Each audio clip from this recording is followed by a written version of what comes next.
জয় মা, জয় মা, জয় মা। আশা করি আপনারা সকলে ভালো আছেন। আমি ইন্দ্র ব্যানার্জি দিনপঞ্জিকা নিয়ে আপনাদের নিকট হাজির। আগামীকাল 28শে পৌষ 1432 বঙ্গাব্দ, 13ই জানুয়ারি 2026 খ্রিস্টাব্দ, মঙ্গলবার, শুক্লপক্ষ। সূর্য উদয় হবে ভোর 6টা 25 মিনিটে এবং সূর্য অস্ত যাবে সন্ধ্যা 5টা 7 মিনিটে। এদিন দশমী। দশমী স্থায়ী থাকছে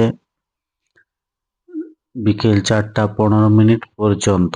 বিশাখা নক্ষত্র রাত্রি 1টা 22 মিনিট পর্যন্ত। জাতক জাতিকার জন্মক্ষেত্রে তুলা রাশি শূদ্রবর্ণ, মতান্তরে ক্ষত্রিয়বর্ণ, রাক্ষসগণ অষ্টত্রী বুধের ও বিংশত্রী বৃহস্পতির দশা। রাত্রি 6টা 45 মিনিট পর বৃশ্চিক রাশি বিপ্রবর্ণ।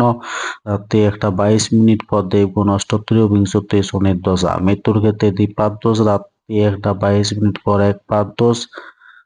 যাত্রা নেই। শুভকর্ম রাত্রি 8টা 48 মিনিটের মধ্যে, আবার রাত্রি 11টা 22 মিনিটের পর গর্ভাধান।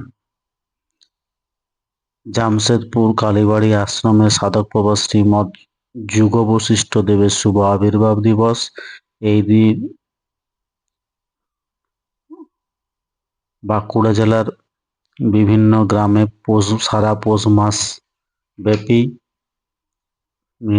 মেয়েরা টুসু পূজা করেন এবং পৌষ পার্বণ সংক্রান্তির আগের দিন টুসু জাগরণ ও ব্রত পালিত হয়। তিথি অনুযায়ী দশমীতে কলমি শাক খাওয়া উচিত নয়। মঙ্গলবার চুল দাড়ি নখ কাটা উচিত নয়। ধন্যবাদ। সকলে ভালো থাকুন, সুস্থ থাকুন, অপরকে সুস্থ রাখুন। জয় মা।